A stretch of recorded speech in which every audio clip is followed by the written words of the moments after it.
Assalamualaikum warahmatullahi wabarakatuh. Perkenalkan, nama saya Revan Agustin Wijaya dengan 341122 sebelum 47.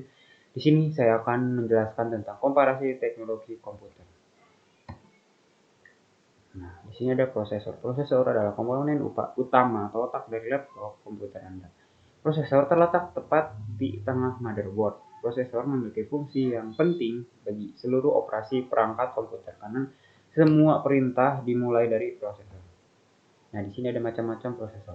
Nah, yang pertama itu adalah Intel. Intel Corporation adalah sebuah perusahaan multinasional yang berpusat di Amerika Serikat dan terkenal dengan rancangan dan produksi mikroprosesor yang mengkhususkan pada sirkuit terpadu. Intel juga membuat network card, komponen komputer, dan alat-alat lainnya.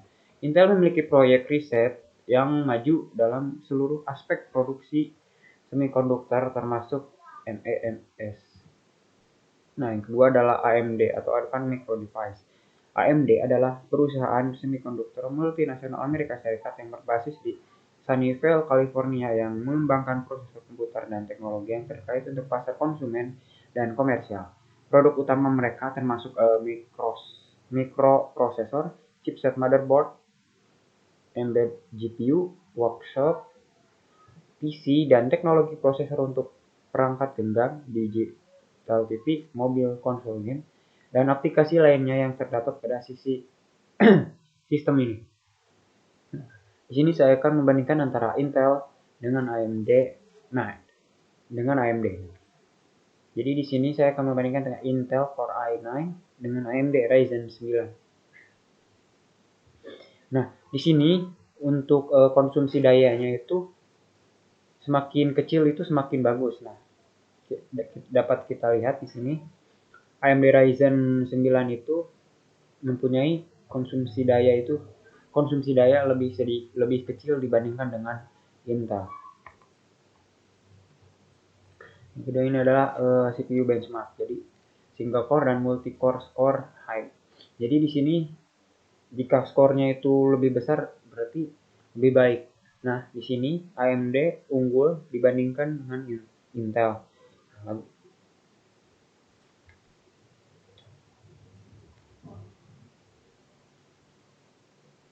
Lalu di sini rendering time. Di sini ada rendering time. Jadi lebih kecil itu lebih bagus. Nah, di sini AMD unggul lagi dibandingkan dengan Intel.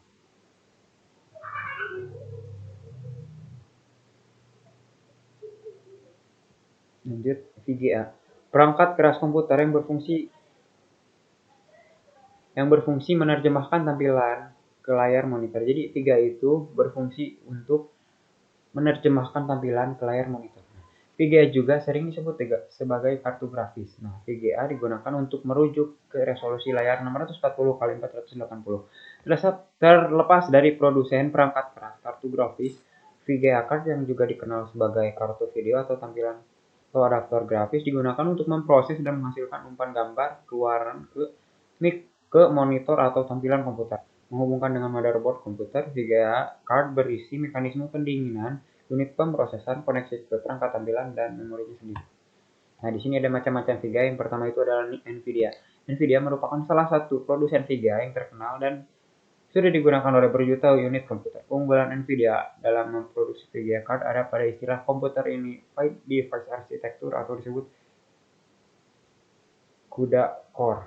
CUDA merupakan platform untuk parallel computing dan model API atau Application Programming Interface yang dibuat oleh NVIDIA. CUDA inilah yang menjadi cikal bakal lahirnya TensorFlow sebagai tools untuk deep learning processing. NVIDIA memiliki beberapa varian card, mulai dari seri GT, GTX, Quadro hingga yang terbaru yaitu RTX. Nah, yang kedua itu ada AMD Radeon. AMD Radeon sendiri dahulu bernama ATI Radeon yang dirilis pada tahun 2000 oleh ATI Teknologi yang kemudian diakuisisi oleh AMD pada tahun 2006 dan berubah menjadi Radeon Technology Group.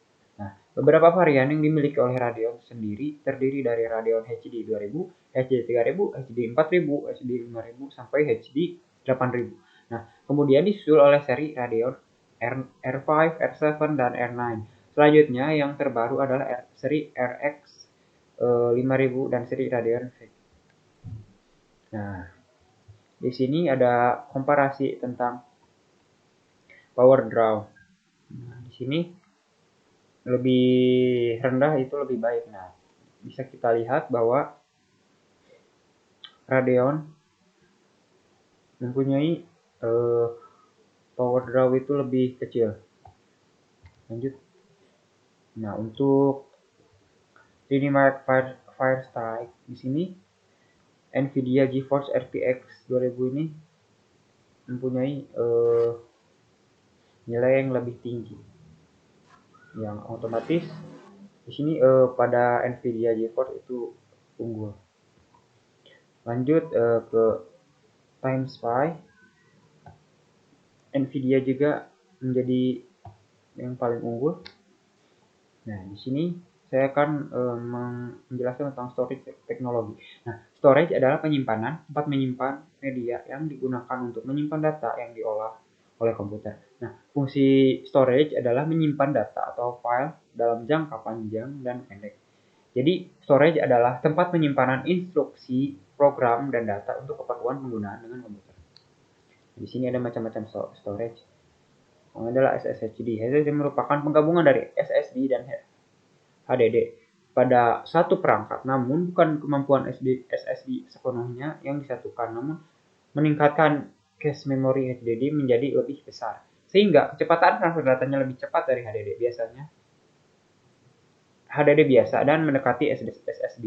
Bentuk dari SSHD sama dengan HDD seperti pada umumnya.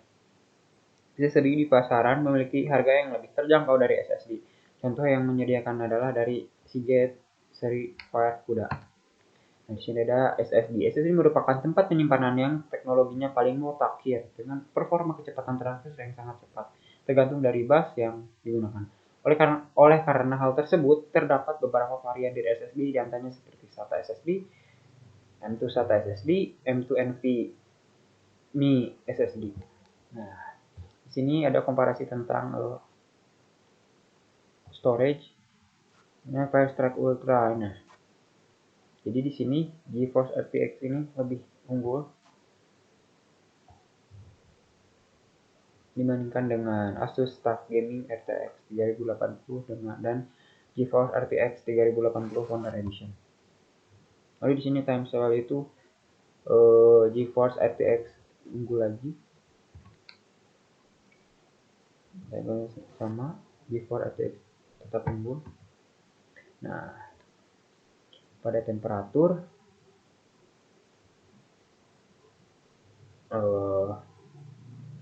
Asus TUF Gaming itu lebih unggul karena mempunyai temperatur yang lebih rendah dibandingkan dengan GeForce RTX 3080 Founder Edition. Sekian dari saya, mohon maaf bila ada kesalahan. Assalamualaikum warahmatullahi wabarakatuh.